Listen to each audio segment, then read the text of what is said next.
समुद्री जहाज में बहू का ससुराल। सुबह का समय है। समुद्र किनारे एक छोटे से घर के बाहर त्रिशा और उसके पिता माधव अभी अभी मछलियां पकड़कर लौटे हैं। दोनों बुरी तरह थके हुए हैं। अरे बेटा त्रिशा, आज तो समंदर की लहरें बहुत तेज थीं। तूने बहुत मेहनत की है। चल अब तू अंदर जाकर थोड़ा आराम कर ले, मैं बाकी का काम देख लेता हूँ। तभी अंदर से त्रिशा की सौतेली माँ मालिनी और सौतेली बहन तन्वी बाहर आती है। सीरियसली मॉम, देखो इन दोनों को ऐसा लग रहा है जैसे कोई जंग जीत कर आए हैं। यहाँ घर में इतना काम पड़ा है और महारानी आराम फरमा रही हैं। अरे मेरे कलेजे पर तो सांप लौट रहे हैं, ऐसे इसे नवाबों की तरह बैठा हुआ देखकर। ए त्रिशा, जमीन पर पसर कर क्यों बैठ गई है? वो टोकरी भरकर मछलियाँ क्या तेरा बाप जाकर बेचेगा बाजार में? जल्दी उठ और जाकर बाजार में मछलियाँ बेच कर आ, वरना आज घर में चूल्हा नहीं जलेगा। अरे मालिनी, क्या बोल रही है तू? हैं? सुबह 4 बजे से समंदर में गई थी ये, अभी अभी तो लौटी है। थोड़ा आराम करने दे उसे। घर में तन्वी भी तो है, वो क्यों नहीं चली जाती बाजार? एक्सक्यूज मी पापा, मैं नहीं जाऊंगी उस बदबूदार बाजार में। मेरी स्किन खराब हो जाएगी धूप में, और वैसे भी मेरे फ्रेंड्स मुझे वहाँ देखेंगे तो मेरी तो नाक ही कट जाएगी। मैं ये सब चीप काम नहीं कर सकती। सुन लिया आपने, मेरी बेटी कोई नौकरानी नहीं है। और हाँ, आप बीच में मत बोलिए। ये पराया धन है, कल को किसी और के घर में जाएगी तो ताने सुनवाएगी कि मायके में यही सिखाया है।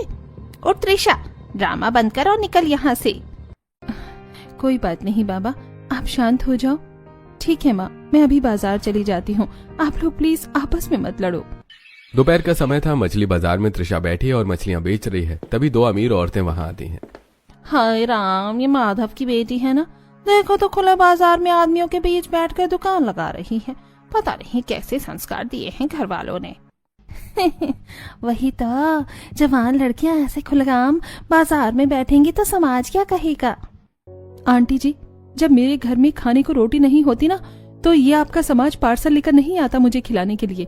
मेहनत का खा रही हूँ, किसी की चोरी नहीं कर रही। मछली लेनी हो तो लो, वरना अपना रास्ता नापो। फालतू का ज्ञान मत बांटो यहाँ। रात का समय हो जाता है। त्रिशा बहुत ज्यादा थकी हुई घर लौटती है। वो सीधे रसोई की तरफ जाने लगती है। कहाँ मुंह उठाकर अंदर घुस रही है? पहले आज की कमाई मेरे हाथ में रख। जी माँ, ये लो आज के सारे पैसे। मछलियाँ अच्छे रेट पर बिक गई थी। माँ, मुझे बहुत तेज भूख लगी है। खाना कहाँ रखा है? खाना तो खत्म हो गया। हम सब ने खा लिया है। अब अगर तुझे इतनी ही भूख लगी है तो जाकर खुद बना ले। मैं कोई तेरी नौकरानी नहीं हूँ जो अपने हाथों से तेरे लिए खाना बनाऊंगी। माँ, मैं सुबह 4 बजे से काम में लगी हुई हूँ और अब इस हालत में मैं खुद खाना बनाऊं? एक रोटी नहीं छोड़ सकती थी आप मेरे लिए? मुझ पर आवाज ऊंची मत कर। मुझे नहीं पता तेरा ये रोना धोना। घर में आना है तो मेरे हिसाब से चलना पड़ेगा। अगर खाना नहीं बनाना तो मत बना। जाकर भूखी सो जा। त्रिशा बहुत ज्यादा दुखी हो जाती है। उसकी आंखों में आंसू आ जाते हैं और वो बिना कुछ बोले घर से बाहर चली जाती है और समंदर किनारे जाकर खड़ी हो जाती है। तभी माधव एक प्लेट में पकी हुई मछली लेकर वहां आते हैं। ले बेटा, खा ले। मुझे पता था तेरी माँ तेरे लिए कुछ नहीं छोड़ेगी, इसलिए मैंने अपने हिस्से में से ये मछली छुपा कर रख ली थी। बाबा, आप क्यों मेरे लिए इतना सहते हो? माँ और तन्वी मुझे इस घर का हिस्सा मानते ही नहीं है। मैं चाहे कितनी भी मेहनत कर लूं बाबा, उन्हें मुझ में सिर्फ कमियां ही दिखती है। मैं जानता हूँ बेटा, मालिनी और तन्वी का बर्ताव तेरे साथ बहुत बुरा है, लेकिन क्या करूँ, मैं लाचार हूँ। तू बस अपना ख्याल रख, एक दिन सब ठीक हो जाएगा। आप हो ना मेरे साथ, मेरे लिए इतना ही काफी है। अगली दोपहर पूरा परिवार घर के हॉल में बैठा था और बातें कर रहा था। तभी रंगा वहां आता है। अरे ओ माधव, कितने साल हो गए बे? जब कर्जा लिया था तब तो बहुत हाथ जोड़ रहा था, अब लौटाने के टाइम पर क्या तुझे सांप सूंघ गया? अरे रंगा भाई, थोड़ा टाइम और दे दो, मैं पाई चुका दूंगा। अरे बंद कर अपना ये रोना धोना, ये सब मेरे सामने नहीं चलेगा। अगर अगले हफ्ते तक मेरा पूरा पैसा ब्याज के साथ नहीं मिला ना, तो ये घर छीन कर तुम सबको सड़क पर ला दूंगा। तेरा क्या होगा, कालिया वाला सीन कर दूंगा, बता रहा हूँ। रंगा धमकी देकर वहां से चला जाता है। देख लिया मनहूस, तेरी वजह से आज हमें लोग धमकियां देकर जा रहे हैं। जब तू बीमार पड़ी थी तो तेरे बाबा ने तुझे बचाने के लिए ये कर्जा लिया था। अगर मैं होती ना तो तुझे ऐसे ही मरने देती, पर कभी कर्जा नहीं लेती। सीरियसली पापा, इस एक लड़की के चक्कर में हम सब क्यों सब सहन करें? समाज में हमारी नाक कट जाएगी। नाक तो इस चुड़ैल ने पहले ही कटवा दी है। सुन ले कान खोलकर त्रिशा, ये जो कर्जा तेरी वजह से चढ़ा है ना, अब ये तुझे ही चुकाना पड़ेगा। चाहे दिन रात समंदर में गोते लगा, मुझे नहीं पता, तू ही लाकर देगी सारे पैसे। माधव चुप बैठा रहता है और कुछ बोल नहीं पाता। रात का समय हो जाता है। समंदर किनारे तृषा अकेली खड़ी थी। माँ ने सही कहा, मेरी ही वजह से बाबा को वो कर्जा लेना पड़ा था। अब ये कर्जा मैं ही चुकाऊंगी, चाहे कुछ भी हो जाए। मैं अपने परिवार को सड़क पर नहीं आने दूंगी। पर इतनी बड़ी रकम तू कैसे चुकाएगी मेरी बच्ची? बाबा, ये समुद्र किनारे की छोटी मछलियों से काम नहीं चलेगा। मुझे समुद्र में बहुत दूर जाना होगा, जहाँ बड़ी और अच्छी मछलियाँ मिलती हैं। हम अपनी पुरानी लकड़ियों से एक बड़ी नाव बनाएंगे। आप मेरी मदद करोगे ना? तेरा बाबा हमेशा तेरे साथ है बेटा। चल अभी से काम शुरू करते हैं। दोनों रात भर जागकर मेहनत करते हैं और कुछ ही दिनों में लकड़ियों को जोड़कर एक बहुत बड़ी और मजबूत नाव तैयार कर लेते हैं। और तृषा अकेली अपनी नाव लेकर समंदर में उतर जाती है और समंदर के सबसे दूर वाले हिस्से में पहुंच जाती है। वाह, यहाँ तो सच में मछलियों का पूरा झुंड है। जय बजरंग बली, आज तो पूरा जाल भर लूंगी। तृषा जोर लगाकर अपना जाल समंदर में फेंकती है। कुछ ही देर में जब वो जाल खींचती है तो उसमें ढेर सारी बड़ी मछलियां फंस गई थी। हे भगवान, तेरा लाख लाख शुक्र है। इतनी सारी मछलियों से नाव तो पूरी भर गई है। अगर एक तो दिन ऐसे ही इतनी मछलियां मिल गई तो रंगा का सारा कर्जा एक ही बार में चुकता हो जाएगा। फिर माँ भी मुझे ताने नहीं मारेगी। तृषा खुशी से और मछलियां पकड़ने के लिए जाल फेंक रही थी कि तभी सामने से एक बेहद बड़ा और आलीशान जहाज आता है और उसकी नाव को जोरदार टक्कर मारता है। अरे अरे, ये क्या हो रहा है? बचाओ बचाओ। तृषा की नाव टूट जाती है और सारी मछलियां समंदर में वापस बह जाती हैं। तृषा पानी में डूबने लगती है, लेकिन वो तैरकर जहाज से लटक रही एक मोटी लोहे की चेन पकड़ लेती है और चढ़कर सीधे जहाज के ऊपर पहुंच जाती है। जहाज के ऊपर कमला देवी, हर्षवर्धन, शनाया, नकुल, समर, पल्लवी और शिवांश बैठे चाय पी रहे थे। अंधे हो गए हो क्या तुम सब के सब, या इस बड़े से लोहे के डिब्बे को आंखों पर पट्टी बांधकर चला रहे हो? अरे बाप रे, कौन है रे तू लड़की, और हमारे जहाज पर चढ़कर ऐसे चिल्ला क्यों रही है? चिल्लाओ नहीं तो क्या आपकी आरती उतारूं? दिख नहीं रहा तुम लोगों को? तुम्हारे इस बड़े जहाज ने मेरी नाव के टुकड़े टुकड़े कर दिए हैं। मेरी सारी मेहनत, सारी मछलियां पानी में मिला दी। अमीर होगे तो क्या हम गरीबों को ऐसे ही कुचलते हुए निकल जाओगे? एक्सक्यूज मी, एक तो फटे हुए कपड़े पहनकर हमारे इस 5 स्टार जहाज पर चढ़ गई हो, ऊपर से हम ही पर चिल्ला रही हो। सिक्योरिटी को बुलाओ, इस भिखारन को धक्के मारकर बाहर निकालो यहाँ से।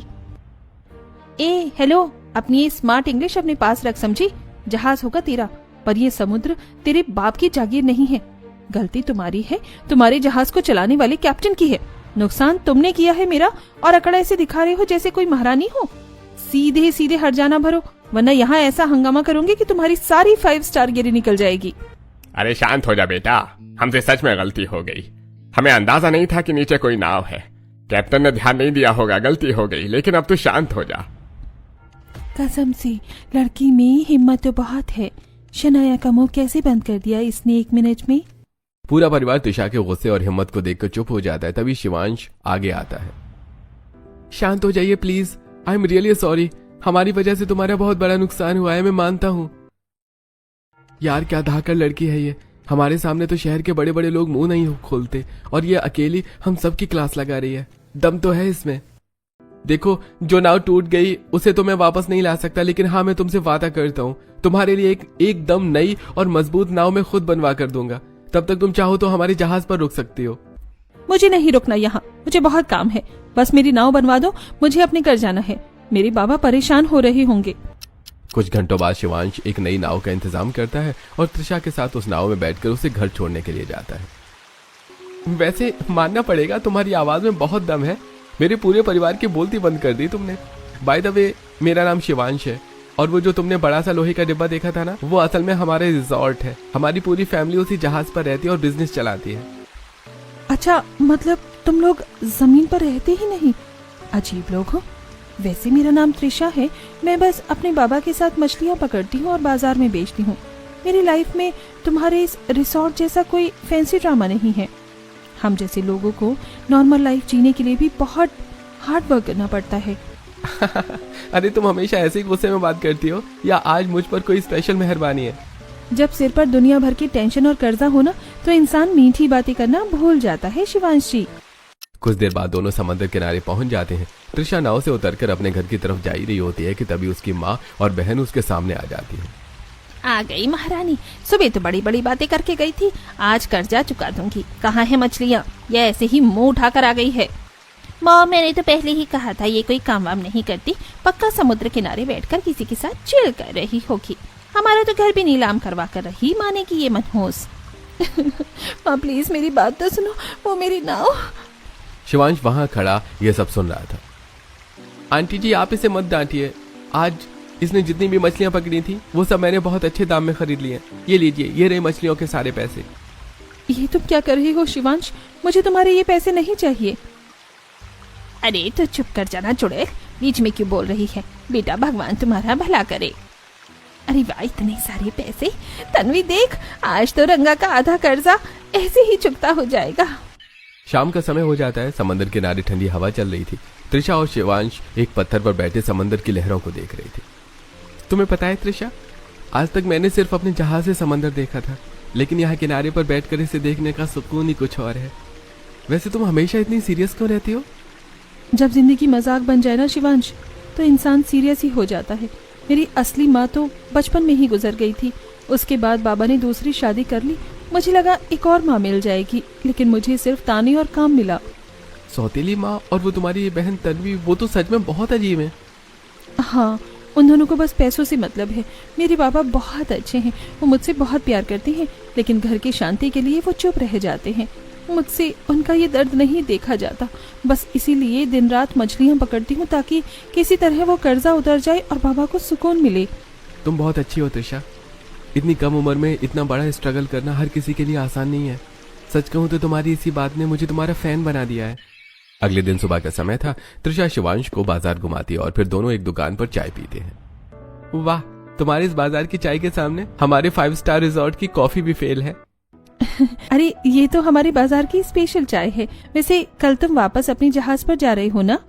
हाँ त्रिशा, जाना तो पड़ेगा, बिजनेस भी देखना है। लेकिन सच कहूँ तो मेरा जाने का बिल्कुल भी मन नहीं है। मेरा दिल तो यहीं इस बाजार में और तुम्हारे पास अटक गया है। क्या कुछ भी बोलते हो तुम? बड़े लोग हो ना, मजाक करने की आदत होगी। अरे मैं मजाक नहीं कर रहा त्रिशा, मैं तुमसे बहुत प्यार करने लगा हूँ। तुम्हारी ये डेयरिंग, तुम्हारी इस अच्छाई ने मुझे पागल कर दिया है। मैं अपने घर जाकर मम्मी पापा से बात करूंगा।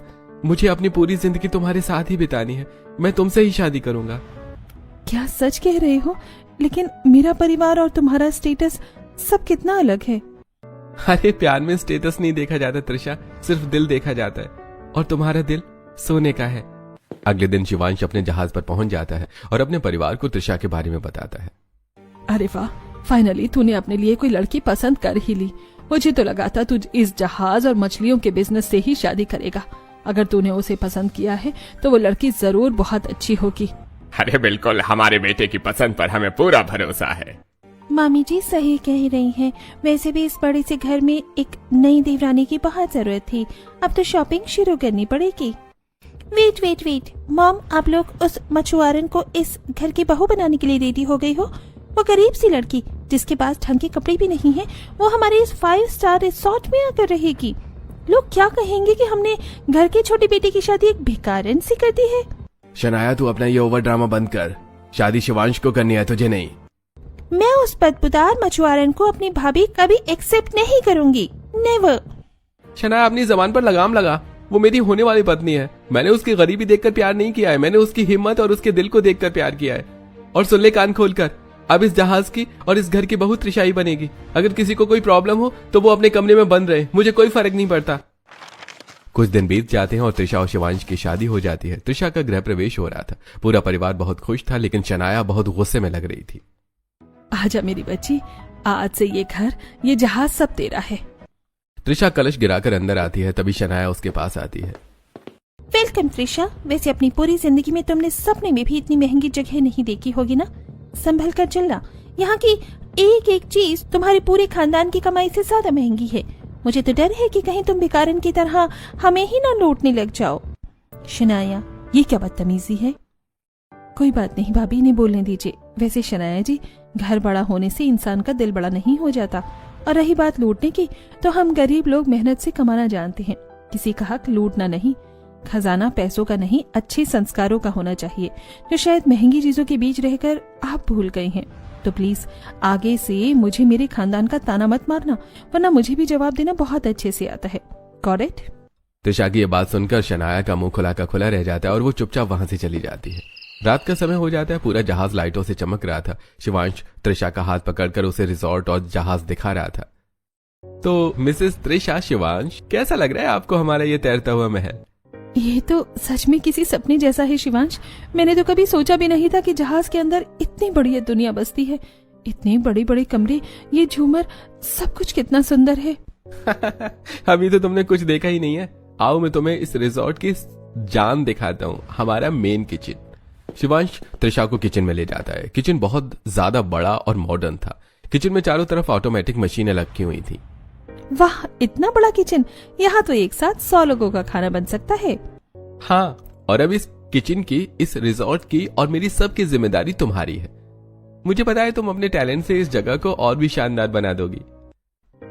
तुम मुझ पर इतना भरोसा करते हो, मैं प्रॉमिस करती हूँ तुम्हारे इस भरोसे को मैं कभी टूटने नहीं दूंगी। अगली सुबह त्रिशा अपनी पहली रसोई के लिए किचन में जाकर नाश्ता तैयार कर रही थी, तभी शनाया किचन में आती है। ओह हेलो, ये क्या तेल मसाले वाला खाना बना रही हो? देखो, मुझे ये सब गाँव वाला ऑयली खाना नहीं पसंद है। मुझे ना ब्रेकफास्ट में सुशी चाहिए। कभी नाम भी सुना है सुशी का? वैसे तुम्हें आता है क्या सुशी बनाना, या मैं शेफ को बुलाऊं? शेफ को बुलाने की कोई जरूरत नहीं है शनाया जी, आप बाहर टेबल पर बैठिए, आपकी सुशी 10 मिनट में आ जाएगी। त्रिशा बहुत तेजी और सफाई से समंदर की ताजा मछलियों का इस्तेमाल करके एकदम रेस्टोरेंट स्टाइल से सुशी तैयार करती है और फिर सभी को सर्व करती है। शनाया सुशी को देखकर और खाकर हैरान रह जाती है। ठीक ठाक ही है। पक्का तुमने YouTube पर वीडियो देखकर बनाई होगी, पर मेरे जैसी क्लास तो तुम्हें कभी आ ही नहीं सकती। अभी भी तुम्हें वो मछलियों वाली चीप स्मेल आ रही है। YouTube की जरूरत उन्हें पड़ती है जिन्हें मेहनत करनी नहीं आती। और रही बात स्मेल की, तो इसी मछलियों की बदौलत आज आप इन महंगे कपड़ों में बैठकर विदेशी खाना खा रही हैं। थोड़ी सी इज्जत करना सीख लीजिए, जिससे आपका डाइजेशन अच्छा रहेगा। दोपहर का समय था। शनाया हॉल के सोफे पर बैठी फोन चला रही थी, तभी त्रिशा वहां से गुजरती है। अरे ओ नहीं भाभी, ये जहाज है, तुम्हारी वो फटीचर नाव नहीं जो दिन भर यहाँ से वहाँ चक्कर लगा रही हो। कहीं ऐसा ना हो कि तुम्हारे ये सस्ते कपड़े देखकर हमारे VIP गेस्ट भाग जाएं।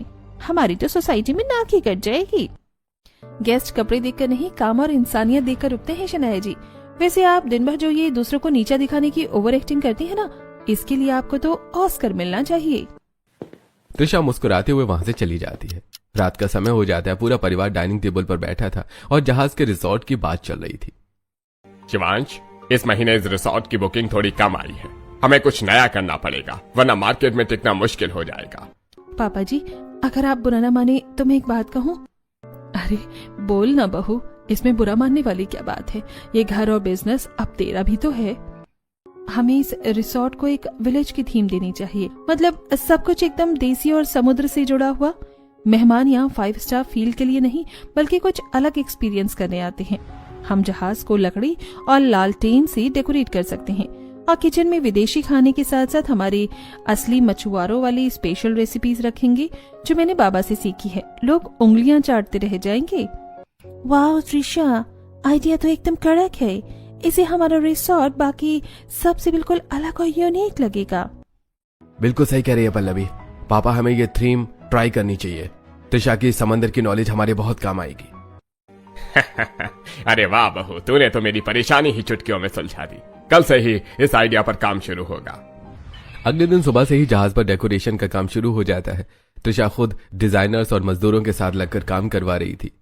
भैया, ये जो फूलों की लड़ियां हैं ना, इन्हें वहां पर लगाओ और वो पुरानी लकड़ी की नाव को कलर करके सेल्फी पॉइंट बना दो। त्रिशा, तूने तो सच में जादू कर दिया है। जहाज का पूरा हुलिया ही बदल दिया है। देखते ही देखते कुछ ही हफ्तों में रिसोर्ट एक बेहद खूबसूरत और अच्छे थीम में बदल जाता है। रिसोर्ट में लोगों की भीड़ लगने लगती है और हर कोई डेकोरेशन और त्रिशा के स्पेशल फूड की तारीफ कर रहा था। कुछ दिन बाद परिवार के सभी लोगों ने एक साथ बैठे थे। हर्षवर्धन और समर लैपटॉप पर पैसों का हिसाब देख रहे थे। अरे वाह, मजा आ गया। कमला, इस महीने तो हमारी कमाई पिछले सारे रिकॉर्ड तोड़ गई है। बिजनेस डबल से भी ज्यादा ग्रो कर गया है। ये सब मेरे इस लक्ष्मी के कदम पड़ने का कमाल है जी। जब से त्रिशा इस जहाज पर आई है, चारों तरफ से बस पैसा ही पैसा बरस रहा है। सच में त्रिशा, मानना पड़ेगा। तुम्हारे आइडियाज ने तो हमारे रिसोर्ट को शहर का नंबर 1 रिसोर्ट बना दिया है। तू तो हमारी फैमिली की असली लकी चार्म है त्रिशा। सोफे पर बैठी शनाया यह सब सुनकर जलन के मारे पागल हो रही थी। उसे यह सब बर्दाश्त नहीं होता और वो खड़ी हो जाती है। ओहो प्लीज मॉम, आप लोग कुछ ज्यादा ही ओवर कर रही हैं। ये 4 पटी हुए चाल और लकड़ियां टांगने से कोई बड़ा चैलेंज नहीं है। ये चीप सा आइडिया तो कोई भी दे सकता है। आप सब तो ऐसे उसकी आरती उतार रही हो जैसे उसने कोई रॉकेट साइंस लगा दी हो। बेकारन है वो, और उसकी सोच भी हमेशा। शनाया अपनी जबान पर लगाम थी। बहुत सुन ली मैंने तेरी बकवास। वो तेरी भाभी है, उससे बात करने की तमीज सीख ले। बिल्कुल सही कह रही है तुम्हारी माँ। दिन भर बस फोन में घुसी रहती है और दूसरों को नीचे दिखाती है। कभी तूने एक भी ढंग का आइडिया दिया है बिजनेस के लिए? तेरे अंदर तो त्रिशा का आधा टैलेंट भी नहीं है। तुझे तो बस दूसरों की थाली में झांकना और दूसरों से जलना आता है। अगर आगे से त्रिशा के बारे में एक भी उल्टा शब्द बोला ना तो मुझसे बुरा कोई नहीं होगा। शनाया गुस्से में वहां से चली जाती है। रात का समय था। जहाज पर सब लोग सो चुके थे। त्रिशा कुछ सामान लेने जहाज के सबसे निचले हिस्से वाले स्टोर रूम की तरफ जा रही थी। इतनी रात को स्टोर रूम का दरवाजा कैसे खुला है? अंदर लाइट भी जल रही है। त्रिशा चुपकर अंदर झांकती है। अंदर नकुल 2 अनजान आदमियों के साथ खड़ा है। वो लकड़ी के बक्सों में मछलियों के नीचे सोने के बिस्किट छुपा रही थी। अरे जल्दी से काम खत्म करो। सुबह होने से पहले ये सोने का पूरा लोड यहाँ से विदेश निकल जाना चाहिए। और हाँ, किसी को कानो कान खबर नहीं होनी चाहिए कि इस रिसोर्ट के नीचे क्या चल रहा है। हे भगवान, नकुल जी ये सब क्या कर रहे हैं यहाँ? ये तो सीधे सीधे स्मगलिंग है। त्रिशा वहां से तुरंत अपने कमरे की तरफ चली जाती है और अगली सुबह त्रिशा सबके सामने आकर सबको नकुल की सच्चाई बता देती है। पापा जी, मैंने कल रात अपनी आंखों से देखा है। नकुल जी उन लकड़ी के बॉक्सों में सोने के बिस्किट छुपा रहे थे। हमारे इस रिसोर्ट की आड़ में वो बहुत बड़ा काला धंधा कर रहे हैं। त्रिशा जी, आप ये क्या बोल रही हैं? मैं तो कल रात अपने कमरे से बाहर ही नहीं निकला। पापा जी, आप तो जानते ही है ना मैं कितना सीधा हूँ। मुझे तो इन सब चीजों के बारे में कुछ पता ही नहीं है। ये मुझ पर इतना गंदा इल्जाम क्यों लगा रही है? हाउ डेयर यू त्रिशा, तुम्हारी हिम्मत कैसे हुई मेरे सीधे साधे पति पर उंगली उठाने की? जब से इस घर में आई हो बस आग लगाने का काम ही कर रही हो। कल तक मुझे टारगेट कर रही थी, आज मेरे पति को फंसा रही हो ताकि तुम इस पूरे बिजनेस पर कब्जा कर सको। त्रिशा, तूने सच में देखा था या कोई गलतफहमी हुई है? नकुल जी ये सब कैसे कर सकते हैं? बस कर बहू, बहुत हो गया तेरा ड्रामा। दामाद जी हमारे घर के बेटे जैसे हैं, एकदम गाय की तरह सीधे हैं वो। मुझे लगता है दिन भर काम करके तेरा दिमाग खराब हो गया है। आज के बाद अगर मेरे दामाद पर कोई झूठा इल्जाम लगाया तो मुझसे बुरा कोई नहीं होगा। त्रिशा, घर की शांति भंग मत करो। बिना सबूत के किसी पर ऐसे इल्जाम लगाना अच्छी बात नहीं है। मम्मी, आप पापा प्लीज शांत हो जाइए। त्रिशा, शायद अंधेरे में तुमने किसी और को देख लिया होगा। ठीक है। रात हो जाती है। त्रिशा अकेली खड़ी समंदर को देख रही थी। तभी नकुल वहां आता है। क्या हुआ भाभी जी? सुबह तो आप एकदम सिंह बनी घूम रही थी। देखो मेरा टैलेंट। मैंने अपने सीधेपन का ऐसा माहौल बनाया है कि इस जहाज पर कोई बाप भी मुझ पर शक नहीं कर सकता। पाप का घड़ा एक दिन जरूर भरता है नकुल जी। आप इस परिवार का भरोसा तोड़ रहे हैं। अरे भरोसे की बात छोड़ो, तुम पैसे की बात करो। कई सालों से मैं ये धंधा कर रहा हूँ। लाखों करोड़ों रुपए कमा लिए हैं मैंने। अब तो मेरा ये धंधा इंटरनेशनल लेवल पर पहुंच गया है। और तुमने क्या सोचा, तुम एक दिन में आकर मेरा एम्पायर बिगाड़ दोगी? तुम चिल्ला चिल्ला कर मर जाओगी तब भी तुम्हारी कोई बात पर यकीन नहीं करेगा। मैं इस घर का लाडला दामाद हूँ। तुम कुछ नहीं बिगाड़ सकती हो मेरा। अगली सुबह पूरा परिवार डाइनिंग टेबल पर बैठकर नाश्ता कर रहा था। तभी त्रिशा अपना फोन जहाज के मेन ब्लूटूथ स्पीकर से कनेक्ट कर देती है। पापा जी, कल आप लोग सबूत मांग रहे थे ना, आज मेरे पास सबूत भी है। जरा ये ऑडियो सुनिए। त्रिशा अपने फोन में कल रात वाली रिकॉर्डिंग प्ले कर देती है जो उसने की अपने फोन से, जब नकुल उसे खुद ही अपनी सच्चाई बता रहा था। ऑडियो सुनकर सभी हैरान रह जाते हैं। पापा जी, मम्मी जी, ये झूठ है। ये मेरी आवाज नहीं है। त्रिशा ने पक्का किसी AI ऐप से मेरी कॉपी बनवाई है। आजकल इंटरनेट पर ऐसा बहुत हो रहा है, ये मुझे फंसा रही है। शट अप नकुल, बकवास बंद करो अपनी।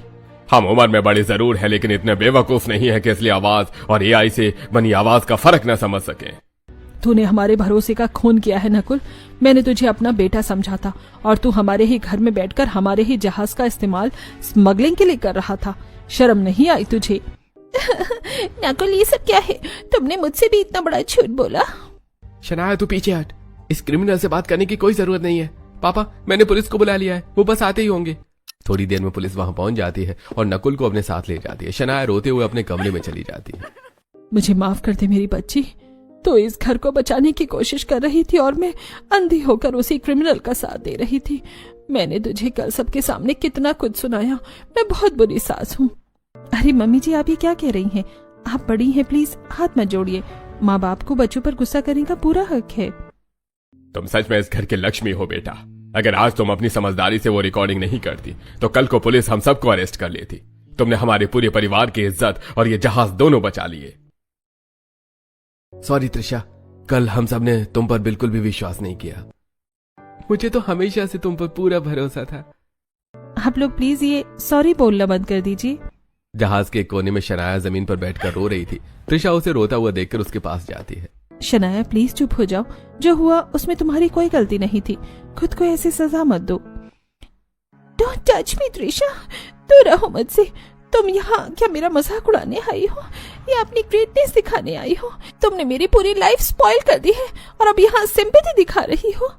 मैं तुम्हारी लाइफ क्यों स्पॉइल करूंगी? और वैसे भी नकुल जी गलत काम कर रहे थे तो तुम मुझे बता सकती थी ना।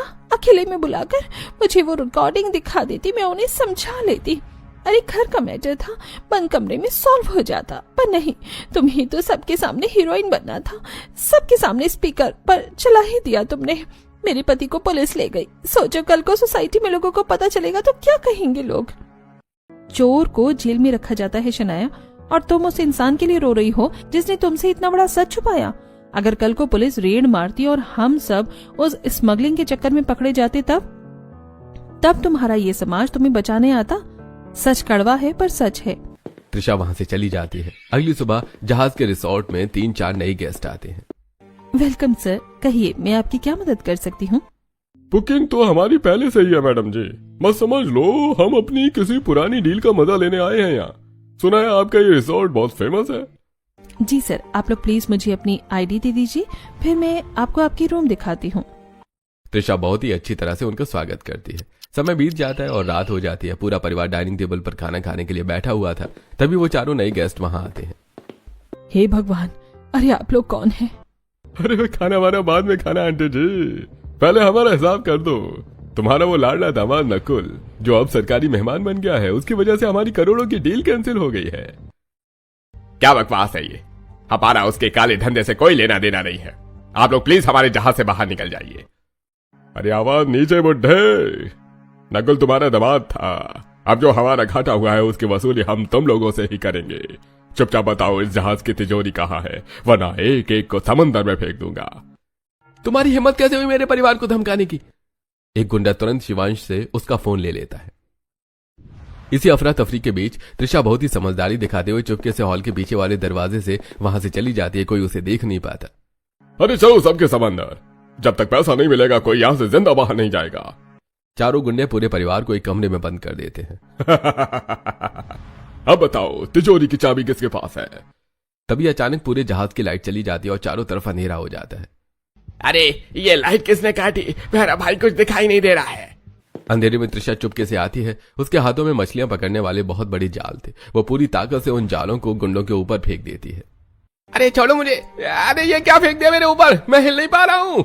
अंधेरे में जालों में उलझकर तीनों गुंडे जमीन पर गिर जाते हैं, लेकिन भैरव बच जाता है और वो भागकर जहाज का मेन स्विच जोड़ देता है और लाइट वापस आ जाती है। अरे ये सब किसने किया है? आज मैं किसी को जिंदा नहीं छोड़ूंगा। भैरव गुस्से में शनाया की तरफ बढ़ता है। प्लीज मुझे कुछ मत करना। तभी त्रिशा हाथ में एक बहुत मोटा डंडा लेकर भैरव के सिर पर पूरी ताकत से मारती है। मेरी ननंद को हाथ भी लगाया ना तो तुझे जिंदा नहीं छोड़ूंगी। भैरव जमीन पर गिर पड़ता है। तभी पुलिस भी वहां आ जाती है। जब लाइट गई थी तभी मैंने चुपके से पुलिस को अपनी लाइव लोकेशन और मैसेज भेज दिया था। पुलिस आकर चारों गुंडों को पकड़ लेती है। अरे भाई मानना पड़ेगा मैडम, आपने बहुत बहादुरी का काम किया है। ये चारों बहुत बड़े स्मगलर हैं। आपने अपनी चालाकी से फंसाकर हमारा काम बहुत आसान कर दिया है। Very good.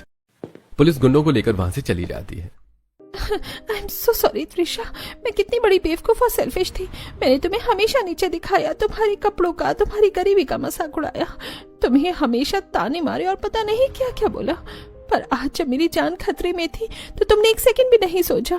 तुमने अपनी जान पर खेलकर मुझे बचाया। प्लीज मुझे माफ कर दो। पागल हो गई हो क्या शनाया? रोना बंद करो। जो हुआ उसे एक बुरा सपना समझकर भूल जाओ। थैंक यू सो मच भाभी, यू आर द बेस्ट। बहू, आज तूने साबित कर दिया कि खून के रिश्ते से बड़ा दिल का रिश्ता होता है। अरे चलो, फाइनली मेरी इस नखरे वाली बहन को भी अकल आ ही गई और सब ठीक हो गया। शाम हो जाती है। सारा परिवार एक साथ खड़े होकर डूबते हुए सूरज को देख रहे थे और चाय पी रहे थे और हंस रहे